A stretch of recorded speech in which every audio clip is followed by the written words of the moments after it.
أشهد أن لا إله إلا الله وحده لا شريك له وأشهد أن محمدا عبده ورسوله أما بعد فأعوذ بالله من الشيطان الرجيم بسم الله الرحمن الرحيم الحمد لله رب العالمين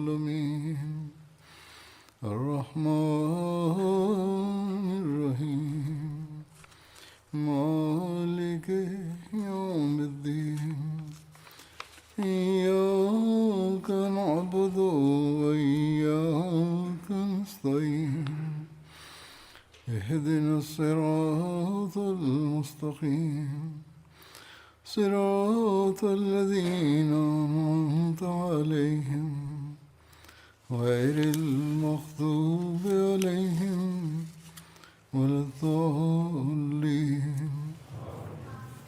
Uit het leven van Hazrat Abu Bakr Siddiq radiyallahu ta'ala anhu werden genoemd: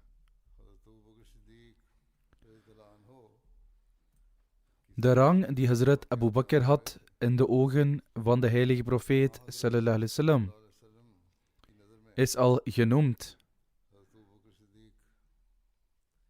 En verdere details zijn in dit verband ook gepresenteerd. Uit deze details wordt het duidelijk dat de heilige profeet sallallahu alaihi wasallam Hazrat Abu Bakr als zijn opvolger wilde benoemen. In feite gaf hij aan dat Allah de Almachtige Hazrat Abu Bakr als zijn kalif en opvolger zou benoemen. Als zodanig vertelt Hazrat Aisha dat de heilige profeet sallallahu alaihi wasallam tegen haar zei tijdens zijn dagen van ziekte: breng Abu Bakr en je broer bij mij, zodat ik iets kan laten opschrijven. Ik vrees dat een begeerig persoon zijn verlangen zal uiten, of dat iemand zal zeggen dat hij meer verdient. Maar Allah en de gelovigen zullen iedereen naast Abu Bakr verwerpen. Met andere woorden, als een andere persoon deze claim maakt, dan zullen zij verworpen worden en zal alleen Abu Bakr de opvolger worden. Dan is er een overlevering van Hazrat Hudayfa bin Yaman. Hij heeft overgeleverd dat de heilige profeet sallallahu alaihi wasallam zei: ik weet niet hoe lang ik onder jullie zal blijven. Gehoorzaam daarom mij en degenen die mij zullen volgen. Op dat moment wees hij naar Hazrat Abu Bakr en Omar. Hazrat Abu Huraira vertelde dat ik de heilige profeet sallallahu alaihi wasallam hoorde zeggen: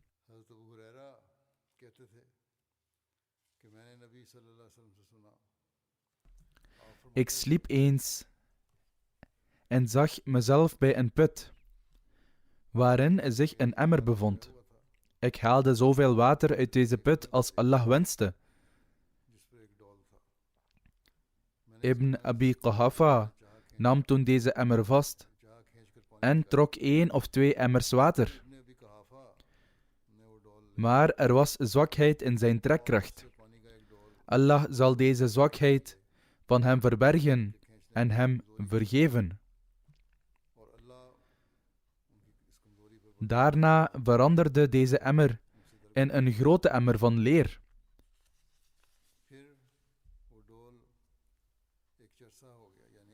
En Ibn al-Khattab nam het vast. Ik heb nog nooit iemand gezien met zo'n grote kracht, die het water op dezelfde manier kon uithalen als Umar. Hij haalde er zo'n grote hoeveelheid uit dat iedereen naar hartelust dronk en vervolgens in zijn plaats ging zitten. Met andere woorden, hij vermeldde dat zowel Hazrat Abu Bakr als Hazrat Umar zijn opvolgers zouden zijn. De details van het gedrag en de morele uitmuntendheid van Hazrat Abu Bakr radiyallahu ta'ala anhu met betrekking tot het incident van Ifk zijn al vermeld bij het noemen van eerdere metgezellen. Nu wil ik slechts een kort verslag noemen. Dat absoluut duidelijk maakt dat hoewel er een beschuldiging werd geuit tegen Hazrat Aisha, de liefde en eer die haar ouders hadden voor de heilige profeet sallallahu alaihi wasallam veel groter was dan hun liefde voor haar. Dit ging zo ver dat zij gedurende deze hele periode en voor een lange tijd hun dochter in dezelfde staat lieten, waarin de heilige profeet sallallahu alaihi wasallam het passend vond voor haar om te blijven.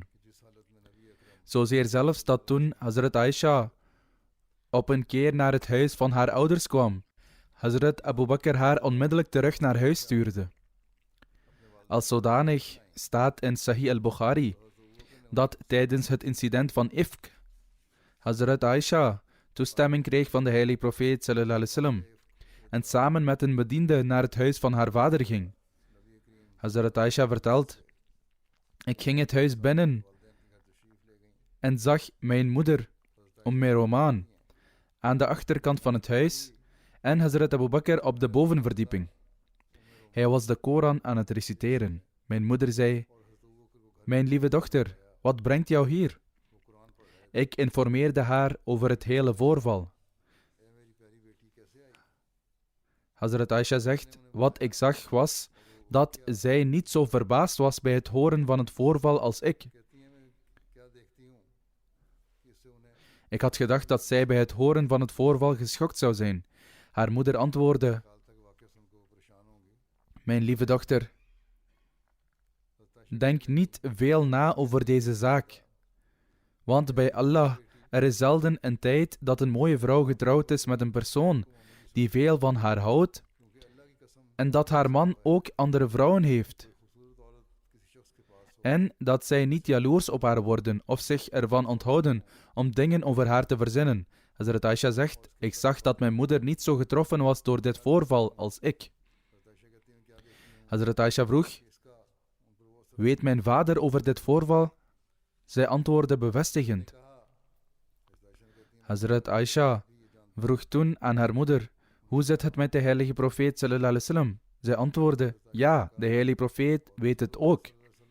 Hazrat Aisha zegt: bij het horen hiervan begonnen de tranen te stromen en ik begon te huilen. Toen Hazrat Abu Bakr mij hoorde, kwam hij van de bovenverdieping af waar hij de Koran reciteerde en vroeg mijn moeder: wat is er met haar gebeurd?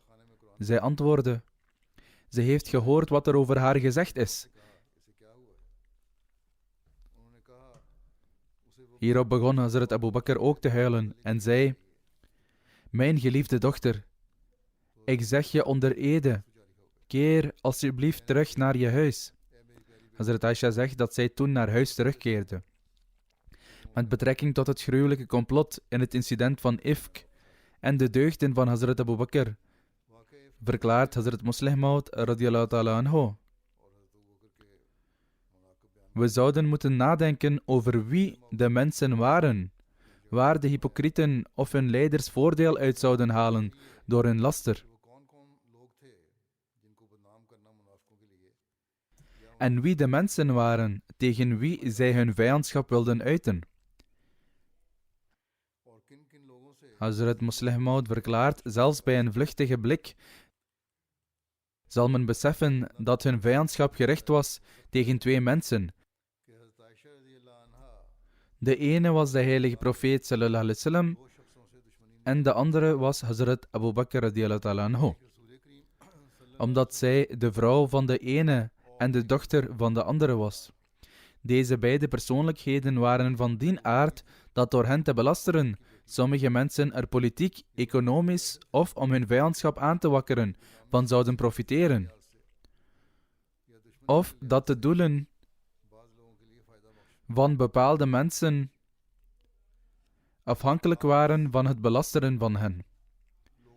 Anders was het alleen belasteren van Hazrat Aisha voor niemand interessant. De enige partijen die hierin geïnteresseerd waren, konden hoogstens de andere vrouwen van de heilige profeet sallallahu alaihi wasallam zijn. Het zou kunnen zijn dat de andere vrouwen van de heilige profeet sallallahu alaihi wasallam die de gelegenheid aangrepen om Hazrat Aisha te vernederen en hun eigen reputatie in de ogen van de heilige profeet sallallahu alaihi wasallam te vergroten, aan deze kwestie deelnamen. De geschiedenis getuigt echter dat geen van de andere vrouwen van de heilige profeet sallallahu alaihi wasallam aan de laster deelnam. Integendeel, in haar eigen getuigenis zegt Hazrat Aisha dat onder de vrouwen van de heilige profeet sallallahu alaihi wasallam de enige die zij als een rivaal van haar beschouwde, Hazrat Zainab was. Buiten haar beschouwde zij geen enkele andere vrouw als een rivale voor haar. Hazrat Aisha zegt echter: ik zal nooit de weldaad van Zainab over mij vergeten. Toen deze beschuldiging tegen mij werd ingebracht, was Hazrat Zainab de enige persoon die dit met de meeste kracht weerlegde. Dus als iemand enige persoonlijke wrok kon hebben tegen Hazrat Aisha, dan konden het alleen de andere vrouwen van de heilige profeet sallallahu alaihi wasallam zijn. En als zij dat wilden, hadden zij deel kunnen nemen aan de laster, zodat Hazrat Aisha zou worden gedegradeerd in de ogen van de heilige profeet sallallahu alaihi wasallam. En daardoor hun eigen status konden verhogen. Echter, de geschiedenis getuigt van het feit dat de andere vrouwen zich helemaal niet met de zaak bemoeiden. Als een van hen werd gevraagd, prezen zij alleen Hazrat Aisha. Over een andere vrouw is vastgelegd dat toen de heilige profeet sallallahu alaihi wasallam de zaak aan haar noemde, zei zij: ik heb niets dan goeds gevonden in Aisha.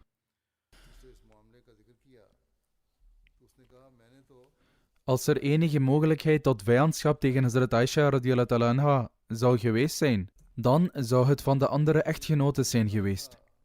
Maar hun betrokkenheid bij de zaak kan niet worden vastgesteld. Bovendien is er geen reden voor mannen om vijandschap tegen vrouwen te koesteren.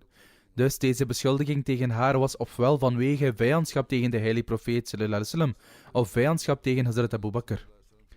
Er was voor de voorstanders van deze beschuldiging geen manier om de status die aan de heilige profeet sallallahu alaihi wasallam was toegekend weg te nemen. Maar wat zij vreesden was dat zij zelfs na de heilige profeet sallallahu alaihi wasallam niet in staat zouden zijn om hun doelstellingen te vervullen. Zij zagen dat als iemand in staat was een opvolger van de heilige profeet te worden, het Abu Bakr was. Zij zagen dit als een bedreiging en creëerden dus een beschuldiging tegen Hazrat Aisha, zodat zij uit de gratie zou vallen bij de heilige profeet sallallahu alaihi wasallam, waardoor de status van Hazrat Abu Bakr bij de moslims ook zou verminderen. De moslims zouden slecht gaan denken over Hazrat Abu Bakr en zouden de liefde die zij voor hem hadden opgeven, waardoor de deur voor Hazrat Abu Bakr om de kalif te worden na de heilige profeet sallallahu alaihi wasallam zou worden gesloten. Hazrat Musleh Maud radiyallahu ta'ala anhu vervolgt: net zoals in de tijd van de eerste kalif, zouden de Peghamis beschuldigingen tegen mij creëren en voortdurende pogingen om mij te belasteren. Het is precies om deze reden dat na het vermelden van het incident van de laster tegen Hazrat Aisha, God Almachtig ook Khilafat noemt. Het is duidelijk vermeld in de hadith dat in hun gesprekken met elkaar de metgezellen zouden zeggen dat als iemand een rang had na de heilige profeet sallallahu alaihi wasallam, het Hazrat Abu Bakr was. Vervolgens staat er in de ahadith dat er eens een persoon naar de heilige profeet sallallahu alaihi wasallam kwam en zei: o boodschapper van Allah, vervul die en die behoefte van mij. Hij antwoordde: niet nu, kom later terug. Het was een Bedouin en was niet bekend met de beginselen van beschaving en beleefdheid. En zei botweg: u bent toch een mens? Als u al overleden bent tegen de tijd dat ik terugkom, wat moet ik dan doen? De heilige profeet sallallahu alaihi wasallam zei: als ik niet meer in deze wereld ben, ga dan naar Abu Bakr. Hij zal je behoeften vervullen. Evenzo wordt in de ahadith vermeld dat de heilige profeet sallallahu alaihi wasallam eens tegen Hazrat Aisha zei: o Aisha, ik wenste Abu Bakr na mij aan te stellen. Maar ik weet dat Allah en de gelovigen met niemand anders dan hem tevreden zullen zijn. Daarom zeg ik niets. Dus de metgezellen begrepen natuurlijk dat als iemand van hen enige rang bezat na de heilige profeet sallallahu alaihi wasallam, het Hazrat Abu Bakr was. en hij alleen was geschikt om de kalief te worden. Het leven in Mekka was zodanig dat het bewind niet eens aannemelijk was, maar in Medina, na de komst van de heilige profeet sallallahu alaihi wasallam, werd zijn heerschappij gevestigd en natuurlijk ontstond deze kwestie onder de hypocrieten, omdat bij de komst van de heilige profeet sallallahu alaihi wasallam veel van hun hoop werd verijdeld. Toen Abdullah bin Ubay bin Sulul zich realiseerde dat elke mogelijkheid om aan de macht te komen afnam, was hij woedend. En hoewel hij schijnbaar geïntegreerd was onder de moslims, probeerde hij altijd de islam schade te berokkenen. Aangezien er niets anders was wat hij kon doen, was het enige wat hij nog kon verlangen de heerser van Medina te worden na het overlijden van de heilige profeet sallallahu alaihi wasallam.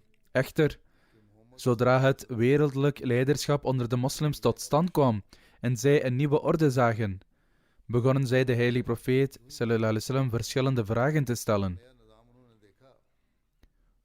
over de wijze van islamitisch bestuur. Wat zou de staat van de islam zijn na hem en wat zouden de moslims moeten doen? Toen Abdullah bin Ubay bin Sulul dit zag gebeuren, werd hij bang, omdat de islamitische heerschappij op zo'n manier zou worden gevestigd dat hij er geen deel aan zou hebben. Hij wenste dit te voorkomen. En toen hij erover nadacht, realiseerde hij zich dat als er iemand was die een islamitische regering kon vestigen gebaseerd op islamitische principes, het Abu Bakr was. En na de heilige profeet sallallahu alaihi wasallam kijken de moslims naar hem. Met andere woorden, Hazrat Abu Bakr. Zij beschouwen hem in hoger aanzien dan alle anderen. Daarom zag hij zijn eigen voordeel in het belasteren en vernederen van hem in het zicht van anderen. Zelfs in het zicht van de heilige profeet sallallahu alaihi wasallam. Hij vond de gelegenheid om dit te doen toen Hazrat Aisha werd achtergelaten van een oorlog. En die ellendige persoon een weerzinwekkende beschuldiging uitte, waarnaar in de heilige Koran en in de hadith uitvoerig wordt verwezen. Het doel van Abdullah bin Ubay bin Sulul was de vernedering van Hazrat Abu Bakr in het publieke oog en het verzuren van zijn relatie met de heilige profeet sallallahu alaihi wasallam, waardoor de oprichting van een instelling die hij onvermijdelijk achtte, hij kon zien dat het moest gebeuren, werd belemmerd. De oprichting ervan zou al zijn hoop volledig vernietigen. Het was niet alleen Abdullah bin Ubay bin Sulul die droomde van leiderschap na de heilige profeet sallallahu alaihi wasallam. Maar er waren ook anderen die doordrenkt waren van deze ziekte. Hypocrieten zien hun eigen dood altijd als ver weg, maar zij schatten de dood van anderen in. Zo beschouwde Abdullah bin Ubay bin Sulul zijn eigen dood als in de verre toekomst. Hij wist niet dat hij een pijnlijke dood zou sterven tijdens het leven van de heilige profeet sallallahu alaihi wasallam. Hij vermoedde dat hij na het overlijden van de heilige profeet sallallahu alaihi wasallam de koning van Arabië zou worden. Hij realiseerde zich echter dat de moslims zich beroepen op de deugdzaamheid, vroomheid en achting van Abu Bakr. Als de heilige profeet sallallahu alaihi wasallam het gebed niet leidde, dan zou Abu Bakr het gebed in zijn plaats leiden. Als men niet in staat was om een bevelschrift van de heilige profeet sallallahu alaihi wasallam te vragen, dan zouden de moslims het bevelschrift van Abu Bakr vragen. Dit realiserend werd Abdullah bin Ubay bin Sulul uiterst bezorgd over zijn hoop op toekomstig leiderschap en dus probeerde hij deze zorg weg te nemen. Dus om het te verwijderen en om de bekendheid en achting van Hazrat Abu Bakr in de ogen van de moslims te verminderen, creëerde hij een beschuldiging tegen Hazrat Aisha, zodat de heilige profeet sallallahu alaihi wasallam een afkeer van Hazrat Aisha zou ontwikkelen.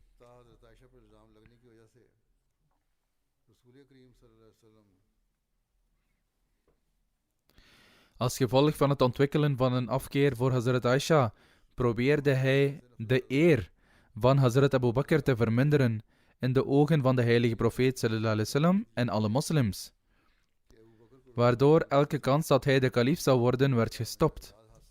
Dezezelfde zaak is vermeld door Allah de Almachtige in de heilige Koran, wanneer hij zegt: Inna alladhina ja'u bil ifki usbatum minkum. Voorwaar, degenen die de leugen tegen Hazrat Aisha naar voren brachten, zijn een partij van zogenaamde moslims uit jullie midden. Maar Allah de Almachtige verklaart ook: La tahsabuhu sharral lakum, bal huwa khairul lakum.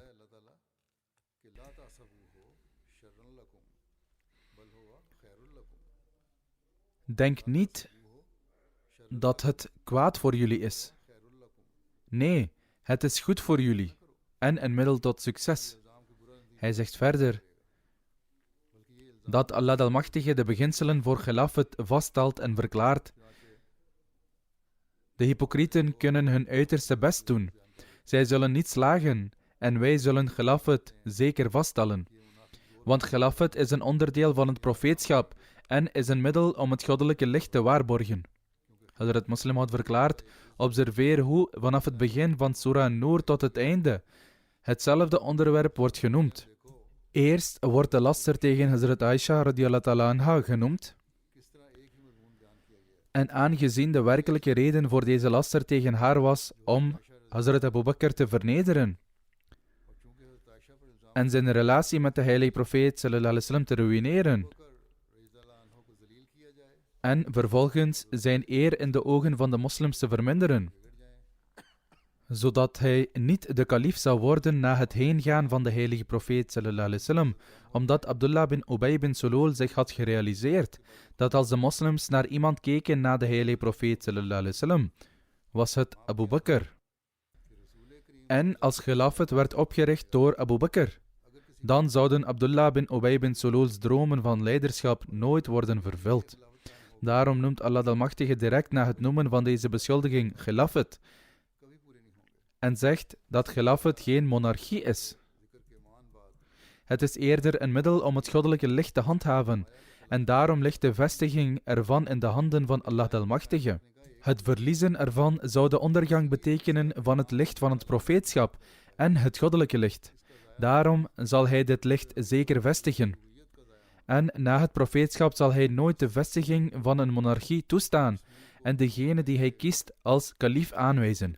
In feite belooft hij dat hij er niet slechts één zal maken, maar de mantel van Khilafat aan velen uit de moslims zal toekennen en zo het tijdperk van verlichting zal verlengen. Deze zaak is net zoals de eerste kalif beschreef, dat Khilafat niet is als een drank uit de winkel van Kayseri die iedereen kan drinken.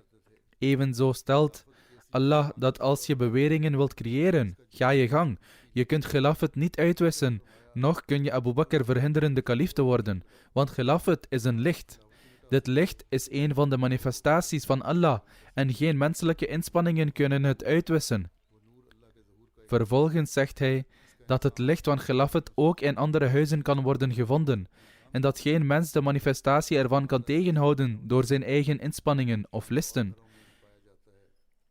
In ieder geval behandelde hij het onderwerp Khilafat in de preek die hij hield. De status van de heilige profeet sallallahu alaihi wasallam en de praktische getuigenis van Allah de Almachtige maakten het noodzakelijk dat na het profeetschap de instelling van Khilafat zou blijven bestaan. Zoals geprofeteerd door de heilige profeet sallallahu alaihi wasallam. En dat deed het ook. En als er daarna sprake was van monarchie, was dat iets dat later gebeurde. Daarna werd, in overeenstemming met de belofte van Allah de Almachtige, de instelling hersteld door de beloofde Messias sallallahu wassalam.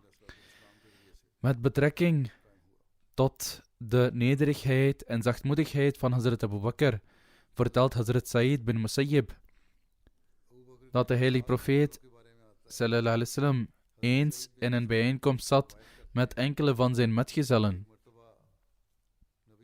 Toen iemand met Hazrat Abu Bakr begon te redetwisten en hem verdriet deed, Hazrat Abu Bakr zweeg. Die persoon deed hem opnieuw verdriet, waarop Hazrat Abu Bakr zweeg. Na een derde keer onbeleefd te zijn geweest tegen Hazrat Abu Bakr, gaf Hazrat Abu Bakr antwoord. Toen Hazrat Abu Bakr vergelde, stond de heilige profeet sallallahu alaihi wasallam op. Hazrat Abu Bakr vroeg nederig: O profeet van Allah, bent u boos op mij? De heilige profeet sallallahu alaihi wasallam antwoordde: Er was een engel die uit de hemel neerdaalde, die alles ontkende wat hij tegen jou zei. Toen jij wraak nam, verscheen Satan. En ik blijf niet zitten in een bijeenkomst waar Satan binnendringt.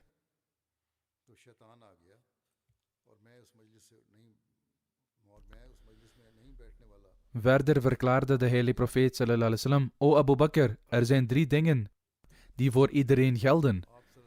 Een persoon die door middel van iets onrecht wordt aangedaan en vergeving toont, wordt door Allah geëerd door zijn hulp.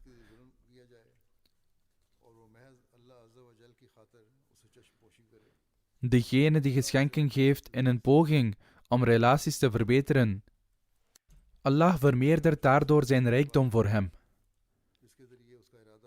Ten derde, degene die bedelt als middel om rijkdom te vergaren. Allah vermindert zijn rijkdom en veroorzaakt daardoor een tekort.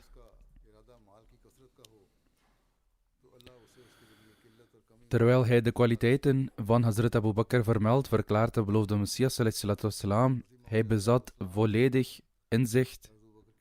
Hij was verlicht over Allah. Hij was verdraagzaam. Hij had een uitzonderlijk welwillend natuur. En hij bracht zijn leven door met nederigheid en eenvoud. Hij was buitengewoon vergevingsgezind en een belichaming van vriendelijkheid en barmhartigheid. Hij stond bekend om het licht dat op zijn gezicht te zien was. Hij had een diepe band met de heilige profeet Mohammed sallallahu alaihi wasallam.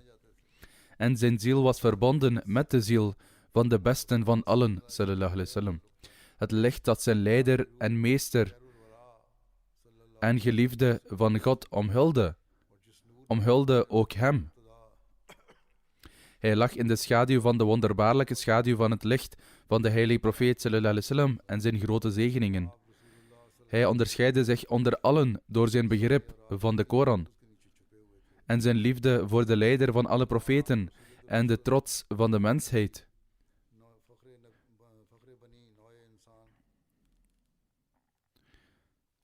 Toen hemelse wonderen en goddelijke geheimen voor hem werden ontvouwd, verbrak hij alle wereldse banden, gooide zijn fysieke relaties opzij en nam het karakter van zijn geliefde aan.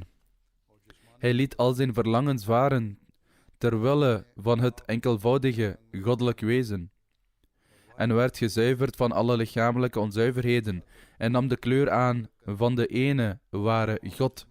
Hij ging op in de majesteit van de Heer van alle werelden. En toen de ware goddelijke liefde in elke ader van hem begon te stromen en zich vestigde in de diepten van zijn hart en in elk deel van zijn wezen. En toen zijn elk woord en elke handeling, zijn reden om te zitten of te staan, licht begon te manifesteren. Toen werd hij gedoopt met de naam Siddiq. Dus onder de overvloed van nieuwe en diepe kennis die hem werd geschonken, was het beste van wat hij ontving van het hof van God.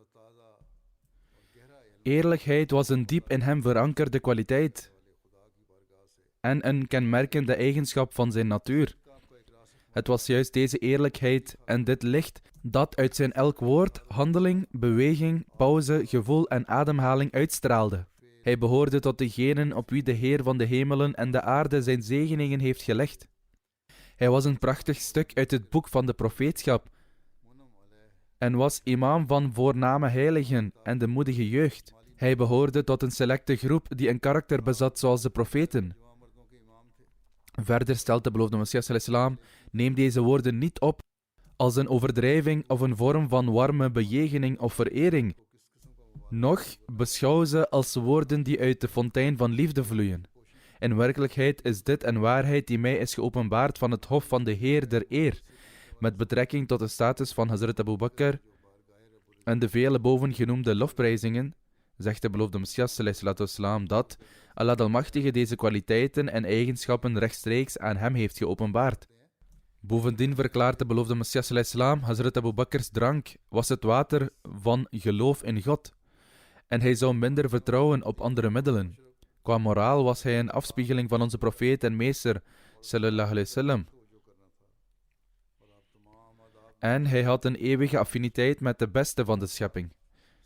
Hij was hierdoor dat hij in slechts een kort moment van de zegeningen van de heilige profeet sallallahu alayhi wasallam bereikte, wat anderen niet konden bereiken in lange periodes en in verre continenten. Met betrekking tot Hazrat Abu Bakr, die tot de 14 metgezellen van de heilige profeet sallallahu alayhi wasallam behoorde, is er een overlevering van Hazrat Ali. Hij vertelt, de heilige profeet sallallahu alayhi wasallam zei eens, zeker elke profeet heeft 7 edele metgezellen gekregen. Of hij zei gewoon metgezellen.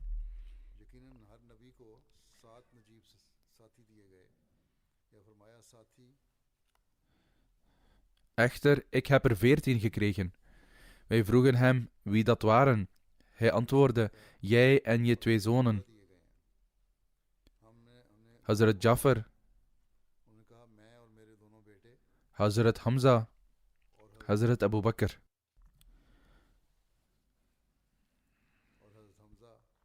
Hazrat Omar, Hazrat Musab bin Umair, Hazrat Bilal, Hazrat Salman, Hazrat Ammar, Hazrat Miqdad, Hazrat Huzaifa en Hazrat Abdullah bin Masud.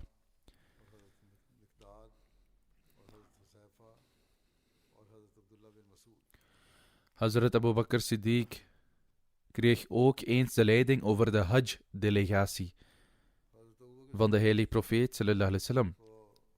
In dit verband is vastgelegd dat in het jaar 9 Hijri de heilige profeet sallallahu alayhi wasallam Hazrat Abu Bakr aanstelde als de Amirul Hajj en hem naar Mekka stuurde. Toen de heilige profeet sallallahu alayhi wasallam terugkeerde van de slag van Tabuk, wenste hij de Hajj te verrichten. Hem werd verteld dat de polytheïsten de bedevaart ook onder elkaar verrichten. Polytheïstische gezangen zingen en de Kaaba naakt omcirkelen. Hierop liet de heilige profeet sallallahu alayhi wasallam zijn wens om Hajj te verrichten varen en stuurde Hazrat Abu Bakr Siddiq als leider van Hajj. Hazrat Abu Bakr Siddiq vertrok uit Medina met een groep van 300 metgezellen. De heilige profeet sallallahu alayhi wasallam stuurde ook 20 offerdieren mee en versierde ze met een halsstuk om ze te markeren voor het offeren. Hazrat Abu Bakr nam zelf 5 offerdieren mee.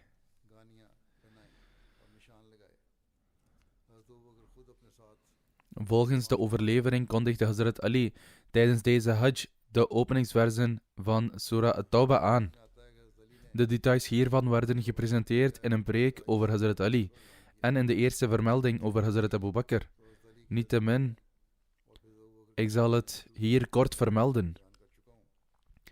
Toen Surah Bara, Surah Tawbah, werd geopenbaard aan de heilige profeet sallallahu alayhi wasallam, had hij Hazrat Abu Bakr al uitgezonden als leider van de Hajj. Er werd nederig aan de heilige profeet sallallahu alayhi wasallam voorgelegd: O profeet van Allah, misschien moet u dit hoofdstuk naar Hazrat Abu Bakr sturen, zodat zij het daar kunnen reciteren. De heilige profeet sallallahu alayhi wasallam antwoordde: niemand kan deze verplichting vervullen behalve een lid van mijn huishouden. Daarop ontbood de heilige profeet sallallahu alayhi wasallam Hazrat Ali en zei: neem het begin van Surah Tawbah en kondig op de dag van het offer, wanneer de mensen zich in Mina hebben verzameld, aan dat geen ongelovige het paradijs zal binnengaan en dat het geen veelgodendienaar zal worden toegestaan in de toekomst om de Hajj te verrichten. Nog zal het iemand worden toegestaan de Kaaba ongekleed te omcirkelen. Bovendien zal elk verbond dat de heilige profeet sallallahu alayhi wasallam met iemand heeft gesloten, naar behoren worden nagekomen. Hazrat Ali vertrok met deze instructie. Onderweg kwam hij Hazrat Abu Bakr tegen. Toen Hazrat Abu Bakr Hazrat Ali zag of tegenkwam, vroeg hij: bent u aangesteld als leider of zal u mijn leiding volgen? Vroeg Hazrat Abu Bakr aan Hazrat Ali. Hazrat Ali antwoordde: ik zal uw leiding volgen. Aldus vervolgden de twee hun reis. Hazrat Ali zei: ik sta onder uw leiding, maar ik zal degene zijn die deze versen reciteert. Niettemin hield Hazrat Abu Bakr toezicht op de mensen die de Hajj verrichten, en dat jaar sloegen de Arabieren hun kamp op dezelfde plaats als tijdens de periode van onwetendheid. Toen de dag van het offer aanbrak, stond Hazrat Ali op en deed de aankondiging die hem was opgedragen door de heilige profeet sallallahu alaihi wasallam. De details van dit voorval zijn reeds vermeld. Deze vermelding van Hazrat Abu Bakr zal in de komende tijd worden voortgezet, als God het wil. Op dit moment wil ik het hebben over enkele overleden leden. De eerste is de gerespecteerde Mohammed Daud Zafar Sahib, die een missionaris was in de Raqim-pers, en de zoon van Chaudhry Mohammed Yusuf Sahib. Hij overleed op 16 november op de leeftijd van 48 jaar. Inna lillahi wa inna ilayhi raji'un. Zijn begrafenisgebed zal in aanwezigheid worden opgedragen, na het vrijdaggebed, als God het wil. In 1998 voltooide hij de Shahid-cursus van Jamia Ahmadiyya Rabwa. Daarna diende hij als missionaris in verschillende plaatsen.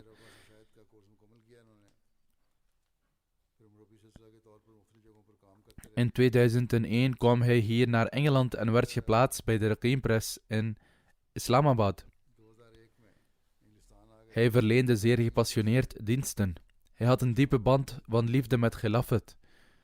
Toen hij in Islamabad woonde, had hij ook de gelegenheid om als Sadr Jamaat Islamabad te dienen. Hij had ook de eer om de Umrah uit te voeren. Hij was een Musi. Hij wordt overleefd door zijn ouders, vrouw, 3 zonen en een dochter. Zijn vader, Chaudhry Yusuf Sahib, zegt: toen ik Daud aanmoedigde om missionaris te worden, gaf hij volledig gehoor aan deze wens van mij. Sommige mensen vertelden hem dat als hij net zo hard zou streven naar seculiere kennis, hij veel beter werk zou kunnen vinden en de financiële omstandigheden thuis zou kunnen verbeteren. Daud Sahib sloeg dergelijke suggesties echter meteen in de wind. Vanaf het moment dat hij een Shahid-missionaris werd tot aan zijn overlijden, hield hij zijn waqf trouw. Zijn vader verklaart verder: hij gehoorzaamde alles wat ik zei en verloochende mij nooit. Hij verlangde altijd naar mijn gemoedsrust. Ondanks financiële problemen dacht hij er nooit aan om zijn waqf op te geven. Hij zegt verder: tijdens zijn opleiding in Jamia had hij niet eens genoeg geld om een lekke band van zijn fiets te repareren. Door financiële beperkingen. Hij pompte zijn band thuis op en slaagde erin Jamia te bereiken en deed hetzelfde bij zijn terugkeer. Nooit klaagde of betreurde hij. Hij was een missionaris die gehoorzaam was aan de kalif van de tijd en zijn verlangen begreep. Zijn vrouw, Mubaraka Sahiba, zegt: onze relatie duurde 22 jaar. Hij was zeer teder, hardwerkend, had een volledig vertrouwen in God en hielp en diende anderen onbaatzuchtig. Er waren veel momenten in ons leven dat sommige dingen blijkbaar onmogelijk leken en ik me afvroeg wat er gedaan kon worden. Hij zei dan dat ik op Allah moest vertrouwen en dat alles goed zou komen. En bij de gratie van Allah zou dit ook gebeuren. Hij adviseerde de kinderen altijd om goede mensen te worden en dat ze nooit een oorzaak van pijn voor anderen mochten zijn. Ze vervolgt: hij zou de kinderen zeggen te zitten en zou hen dan vertellen dat alles wat hij heeft bereikt alleen mogelijk was door zijn band met Khilafat en door de gemeenschap. Het was altijd zijn streven dat Allah hem in staat stelt zijn waqf naar behoren te vervullen. Zijn dochter Dharmana Sahiba zegt: hij verlangde maar één ding van ons, dat we goede Ahmadi-moslims zouden worden, dat we voor de mensen om ons heen zouden zorgen en dat we nooit een bron van pijn voor iemand zouden zijn. Zijn oudste zoon Rohan zegt: mijn vader was altijd begaan met onze geestelijke opvoeding. Als we een vraag stelden, probeerde hij als missionaris altijd te antwoorden, in het licht van de heilige Koran en in religieuze termen. Zijn jongste zoon Fuad Daud, die 15 jaar oud is, zegt: in de laatste dagen van zijn ziekte, toen hij aan kanker leed, werd het heel intens. En in de laatste dagen vertelde hij mij dat hij graag had gezien dat ik een mooi leven zou leiden. Maar ook, al wil Allah anders, ik ben blij met zijn verlangen. In ieder geval spoorde hij zijn kinderen altijd aan om goed te doen en een band met de gemeenschap en met Khilafat te ontwikkelen. Moge Allah hen in staat stellen zijn raad op te volgen en moge hij zijn smeekbeden voor hen aanvaarden. Of het nu gaat om leven toegewijden, kennissen of missionarissen. Iedereen heeft over het algemeen geschreven dat Daoud Sahib een zeer opgewekt, gezellig, charmant en populair individu was. En dat hij zeer bekwaam was in zijn beroep in computer- en kunstwerk. Hij was een missionaris, maar zijn verstand was ook zeer scherp in technische taken en in redactie enzovoort. Hij verrichtte geweldig werk in de Ruqeen-press en had de prachtige gelegenheid om zijn vaardigheden te benutten. Hij zag diensten aan de gemeenschap altijd als een erezaak voor zichzelf. Een familielid heeft geschreven dat hij anderen in het geheim zou helpen. Hij zou stilletjes de behoeftigen van zijn familieleden financieel helpen. Moge Allah hem vergiffenis en genade schenken. Moge hij zijn kinderen geduld en verdraagzaamheid schenken. Hen in staat stellen zijn goede daden te blijven verrichten. En zijn ouders geduld en verdraagzaamheid schenken. Het tweede begrafenisgebed. Er zijn er 2 bij verstek. Is van Ruqayya Shamim Bushra Sahiba, echtgenote van de vorige missionaris in Spanje, Karam Elahi Zafar Sahib. Ook zij is enkele dagen geleden overleden. Inna lillahi wa inna ilaihi raji'un. Ze werd geboren in Qadian in 1932. Bij de gratie van Allah Almachtige was zij een Musia. Ze had de eer om een aantal jaren als Sadr Lajna in Spanje te dienen. Ze heeft 3 zonen en 3 dochters. Een van haar kleinzonen, Ataul Monim Tariq, is een toegewijde die de leiding heeft over het centrale Spaanse bureau. Een van haar kleindochters is ook getrouwd met een missionaris. 2 van haar zonen zijn actief in hun diensten aan het geloof. Bij de gratie van Allah Almachtige. En haar oudste zoon dient als Naib Amir. Ruqayya Sahiba's grootvader van vaderskant was Maulwi Fakhruddin Sahib. En haar grootmoeder was Bibi Sahiba, die oorspronkelijk uit Bhera kwam. In de tijd van de beloofde Messias ﷺ migreerden zij naar Qadian nadat zij hun trouw hadden gezworen. Haar grootvader van moederskant was Abdurrahim Sahib, die uit Ajmer kwam. Hij was oorspronkelijk een Sikh, maar toen had hij de eer trouw te zweren aan de hand van de beloofde Messias ﷺ. Ook hij migreerde naar Qadian om te studeren nadat hij zijn trouw had gezworen. Op deze manier waren haar grootouders van beide kanten metgezellen van de beloofde Messias ﷺ. Met betrekking tot Ruqayya Sahiba schrijft haar zoon: ze had een speciale band met Dawatul Amir en had het aantal keren gelezen. Ze zou zeggen dat na het lezen van dit boek veel van de vragen en twijfels in haar hoofd werden beantwoord. Ze had een diepe genegenheid voor het gebed vanaf haar 12e jaar. Ze smeekte de Almachtige Allah om haar op het rechte pad te houden. Ze besteedde veel aandacht aan het naleven van de parda. Ze was een voorbeeld voor de vrouwen van de gemeenschap. Ze had medelijden met de zieken en behoeftigen en was altijd bereid hen op alle mogelijke manieren te helpen. In de eerste dagen na aankomst in Spanje met Maulana Sahib kreeg zij te maken met grote beproevingen in Spanje. Vanwege zijn prediking hield de politie hem vaak aan of viel zijn huis binnen. De politie zocht dan naar bewijzen van zijn predikingactiviteiten. Maar door de gratie van Allah bleef zij, net als haar man, vasthouden aan haar overtuiging dat de Almachtige Allah hen uiteindelijk zeker te hulp zou komen en al hun moeilijkheden zou wegnemen. Toen Hazrat Khalifatul Masih III Maulana Sahib opdroeg om een geschikt stuk land in Cordoba te vinden om een moskee te bouwen, hielp zij ook hierbij naar beste vermogen. Haar zoon schrijft vervolgens: toen de bouw van Masjid Basharat begon, reisde zij bijna elke dag met haar man per bus en andere middelen van Cordoba naar Pedro Abad om de bouwwerkzaamheden en de voortgang ervan te inspecteren. Zij had de administratie van alle uitgaven en diende als boekhouder voor de bouw van de moskee. Haar zoon Fazl Ilahi Qamar zegt: mijn moeder hield altijd de instructies van Hazrat Khalifatul Masih II in gedachten. Hij instrueerde haar: houd altijd je plichten in gedachten en adviseer je man. U gaat naar een land waar u niet moet toestaan dat uw man verzwakt in zijn inspanningen voor prediking. Integendeel, u moet hem daarin nog actiever maken. U zult na het heengaan nog veel tijd samen hebben. Daarom moet u, dit in gedachten houdend, naar streven deze dagen van uw leven in uw werk zo nuttig mogelijk te maken.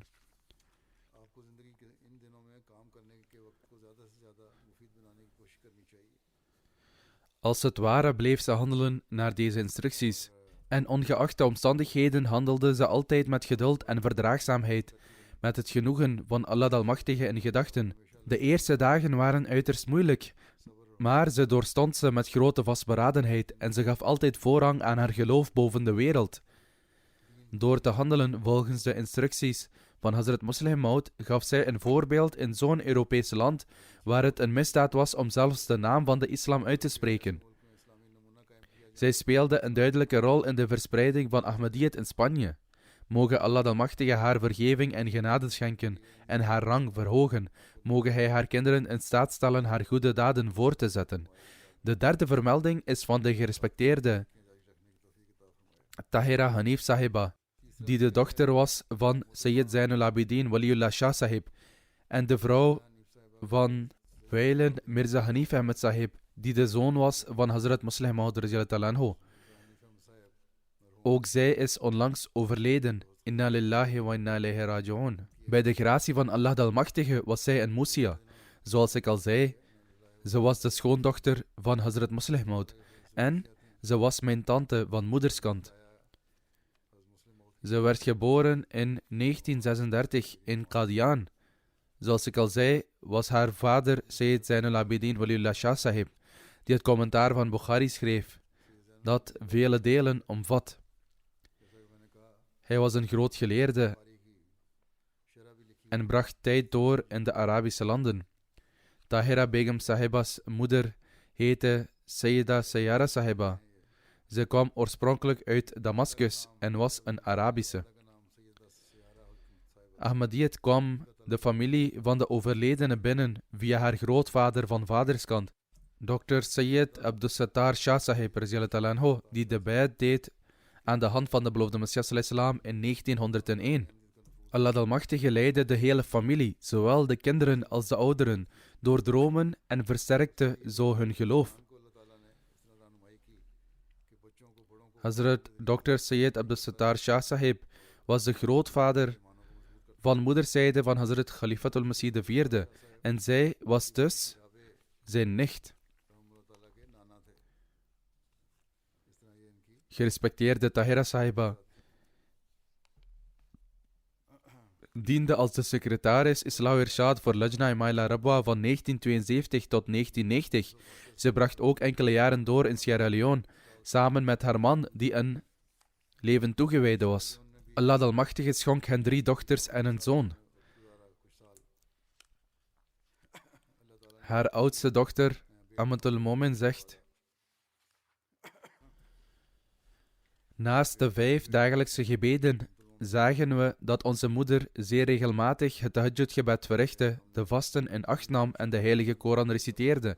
In feite verrichtte ze ook het Ishraq-gebed. Ze hield zich altijd aan haar routine.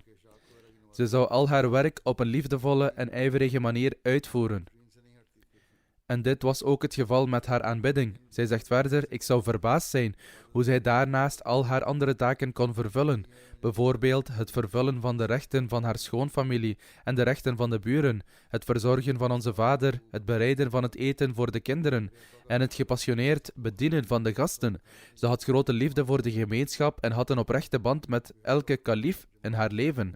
Ze was buitengewoon trouw aan Khilafat. Ze lette vooral op het betalen van haar wasiyat.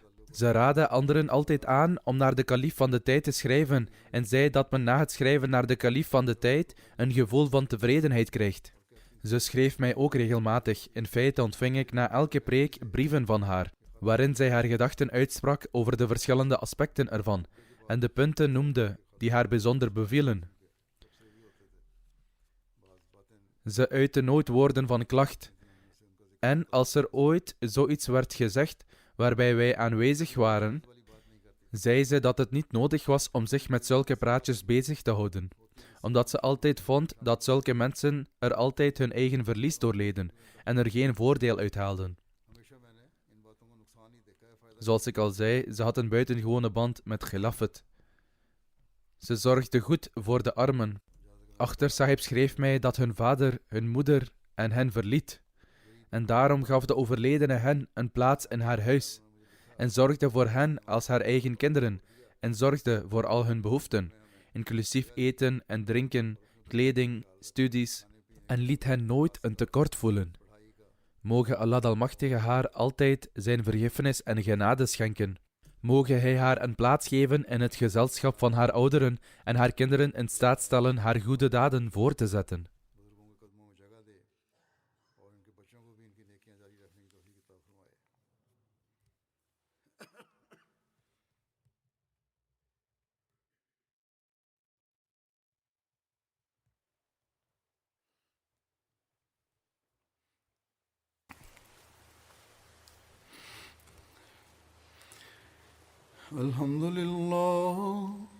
الحمد لله نحمده ونستعينه ونستغفره ونؤمن به ونتوكل عليه ونعوذ بالله من شرور أنفسنا ومن سيئات أعمالنا من يهده الله فلا مضل له ومن يضلل فلا هادي له ونشهد أن لا إله إلا الله ونشهد أن محمدا عبده ورسوله عباد الله رحمكم الله إن الله يأمر بالعدل والإحسان وإيتاء ذي القربى وينهى عن الفحشاء والمنكر والبغي يعظكم لعلكم تذكرون اذكروا الله يذكركم وادعوه يستجب لكم ولذكر الله أكبر